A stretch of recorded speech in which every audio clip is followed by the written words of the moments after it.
The Honourable Anna King. Thank you, Mr Chairman, and Labor supports this bill, Financial Assistance to Live Organ Donors Bill. It's a bill, you've heard of that old saying, pass the parcel, I'm sure, Mr Chairman.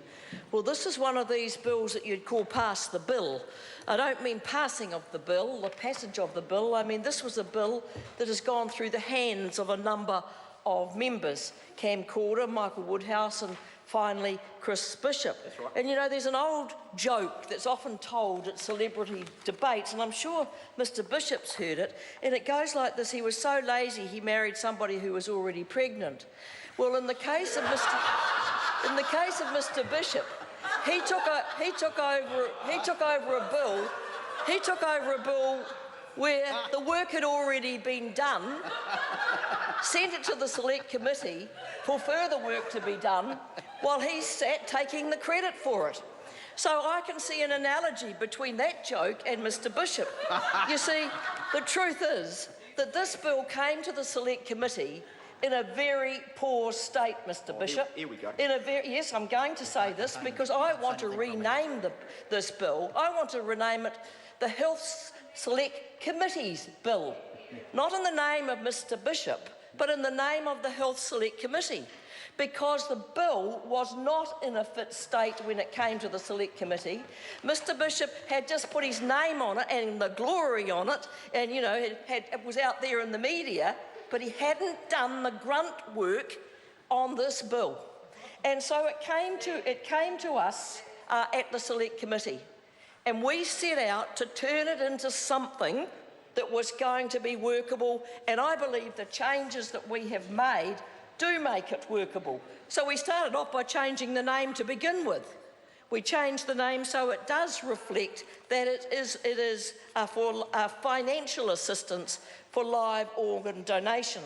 So we changed the name. We added a new purpose clause, and that's usually what the bill's all about, so we added a new purpose clause. We rewrote substantive portions of this bill, and then we worked out how you could actually give some financial compensation to people. And what we put into the bill was 100% compensation of income to donors up to 12 weeks during recovery. And we even included beneficiaries. So they're excused from a work test and related obligations. So I just wanted to get on record, it's all very well having a bill, getting the glory, but it's be thankful, Mr Bishop, that you had a Health Select Committee that were prepared to turn it into something that is for the benefit of New Zealand, and it needed to be. Because by international standards, we have very low rates of both live and deceased organ donation. And I want to, at this point, pay a tribute to Andy Tuki, and I've known him for a long time. He's a long-time campaigner for organ donation. I think I first met him in the early 2000s, and he said the system is a mess. And so why is it a mess? It's because in New Zealand we have not had good levels of donation, either from live donors or from those who deceased. And we looked at the issue of deceased donors at the Select Committee. And I think it's worth mentioning why Andy Tuki believes that there is so low rates of organ donation at death.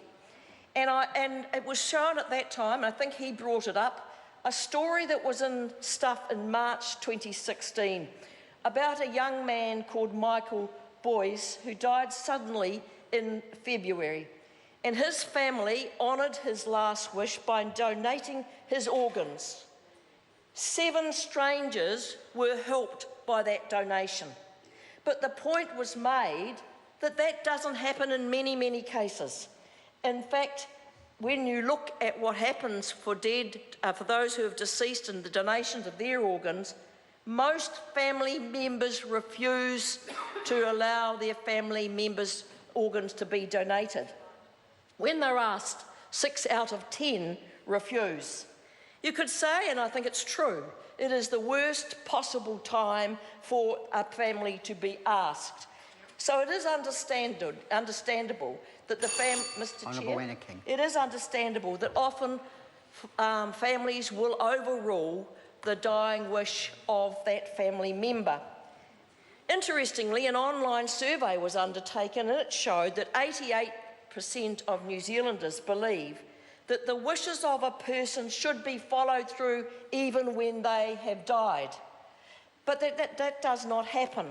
And I think probably it's because we would have to change the law, because once a person has died, they're no longer viewed to be a person, and the family takes control of the body. And they then have the say over whether a person's organs can be donated. We couldn't address this issue in the Select Committee because it does require, as I said, I think a change of law, and it probably is going to need something like a proper register, not just a driver's licence that says that you're willing to give your organs. And so in that area, there is still work to be done, and I think I'll return to that a little later on. But in terms of this bill, I think what is important is that we have changed it so that there now is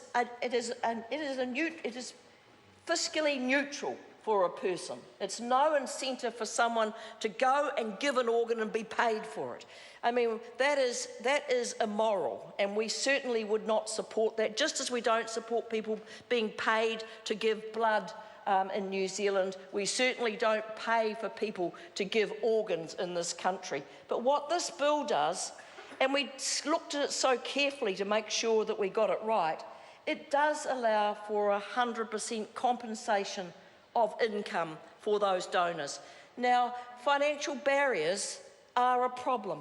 People who have to give up their work, be off sick, and can take up to 12 weeks before they can return to work, can be a big financial turn-off for anybody who might have been willing, say, to donate a kidney to a family member. And so I think removing that financial barrier, what this bill is really all about. As it was introduced, the Attorney-General said it was inconsistent with Section 19(1) of the New Zealand Bill of Rights, and that was because there was unjustified discrimination against beneficiaries. We fixed that problem as well, Mr. Chairman, so that they can now they could not be excused from a work test, and as you know, that is a requirement, and other related obligations. So I think what we have done with this bill is to make it, well, certainly far better than it was introduced, but something that I hope will increase the number of live organ donors. But I just wanted to raise the issue that the Minister said that what we need to do in New Zealand is to change the culture to lift organ donation. Yes, we do need to change the culture. He said we don't need a register. I disagree. I think if you're going to collect organs from live and deceased donors, you do need to have a register. Putting that to one side, if we are then going to change the culture, you would have thought that the Minister would have put some funding behind the organisations who are out there to change the culture. Can I tell you, there has been no increase in funding to donor liaison coordinators, none at all. It's stayed the same since 2014, 2015, 2016 budget. There has been no additional funding for Organ Donation New Zealand since 2012, and we've only got it for five budgets. Every year the money has been the same. So what you'd have to say is there has not been a real interest in changing the culture and working with those organisations and people who could lift the information, the knowledge, to work with our surgeons in intensive care. The intensivists are there. They are there with patients who are dying that could be working with families if they had greater information.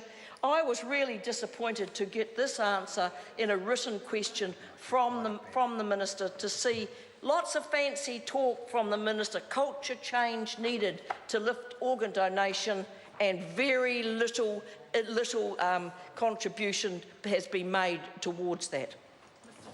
Chair.